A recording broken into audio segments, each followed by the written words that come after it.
महाराष्ट्र के सियासी समीकरण 2 जुलाई को एक बार फिर पलट गए। एनसीपी नेता अजीत पवार ने चाचा शरद पवार का दूसरी बार साथ छोड़ा और 8 सीनियर विधायकों के साथ बीजेपी शिवसेना सरकार में शामिल हो गए। सब कुछ सिर्फ 1 घंटे में हुआ।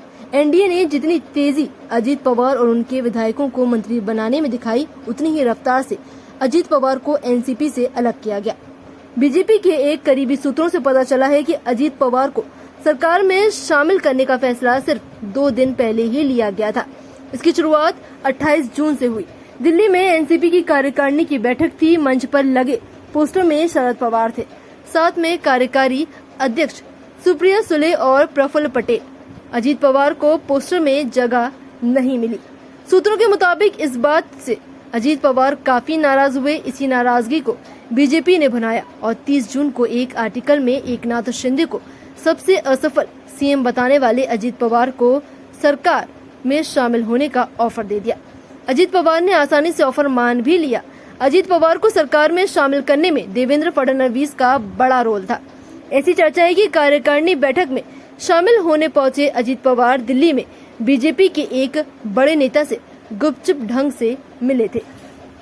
2 मई 2023 को शरद पवार ने पहली बार पार्टी अध्यक्ष पद से इस्तीफा दे दिया था। नेता और कार्यकर्ता चाहते थे कि वे पद पर बने रहें।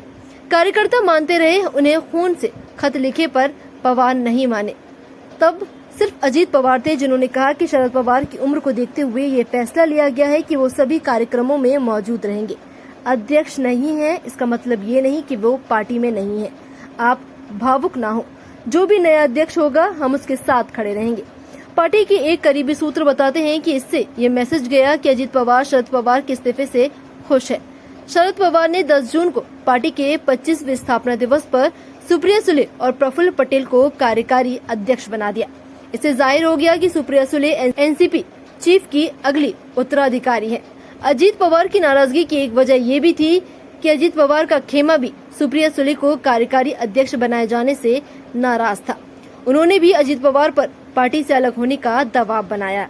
बीजेपी लीडर देवेंद्र फडणवीस के ओएसडी रहे सीनियर जर्नलिस्ट रवि किरण देशमुख कहते हैं कि सत्ता में फिर से वापसी एकनाथ शिंदे को साथ लेने के बावजूद बीजेपी उपचुनावों में अच्छा परफॉर्म नहीं कर पा रही है।